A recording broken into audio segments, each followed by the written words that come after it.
ఒకసారి నువ్వు ఒక హోటల్లో దిగావు. నీకు అక్కడ రిసెప్షనిస్ట్ 306 రూమ్ ఇచ్చింది.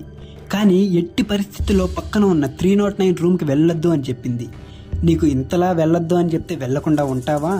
నువ్వు నీ రూమ్కి వెళ్ళి ఫ్రెష్ అప్ అయ్యి ఆ 309 రూమ్లో ఎవరున్నారా అని ఆ రూమ్ డోర్ దగ్గరికి వెళ్ళి కీ పెట్టే హోల్లో నుంచి చూసావు. నీకు దూరంగా ఒక అమ్మాయి అటు తిరిగి నిలబడి ఉంది. ఆమె చర్మం అంతా తెల్లగా పాలిపోయినట్టుంది. జుట్టు పిచ్చిదానిలా విరబూసుకొని ఉంది. ఎవరోలే అనుకొని నీ రూమ్కి వెళ్ళిపోయావు. కొంతసేపు తర్వాత నీకేదో పని ఉండి బయటకు వచ్చావు. ఆ అమ్మాయి ఏం చేస్తుందని మళ్ళీ ఆ డోర్ కీ పెట్టే హోల్ నుంచి చూసావు. ఈసారి నీకు ఆ అమ్మాయి కనిపించలేదు.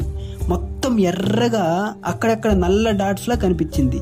ఏందోలే అనుకొని కిందకు వచ్చేసావు. కిందకు వచ్చి రిసెప్షనిస్ట్ని అడిగావు ఆ రూమ్లో ఎవరున్నారు అని. ఆమె ఆ రూమ్లో ఎవ్వరూ లేరు అని చెప్పింది. కొంతకాలం ముందు ఆ రూమ్లో ఒక అమ్మాయిని తన భర్త చంపేశాడని, ఆమె దయ్యమయ్యి అప్పుడప్పుడు కొంతమంది కనిపించిందని చెప్తుంటారు అని చెప్పింది. ఎలా కనిపించింది అని అడిగావు నువ్వు.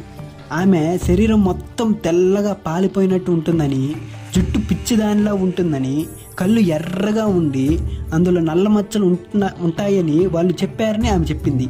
అది వినగానే నీకు గుండె ఆగినంత పనైంది. ఇందాక నువ్వు ఈ పక్క నుంచి ఆ రూమ్లో చూసినప్పుడు ఆమె ఆ పక్క నుంచి నిన్ను చూస్తుంది.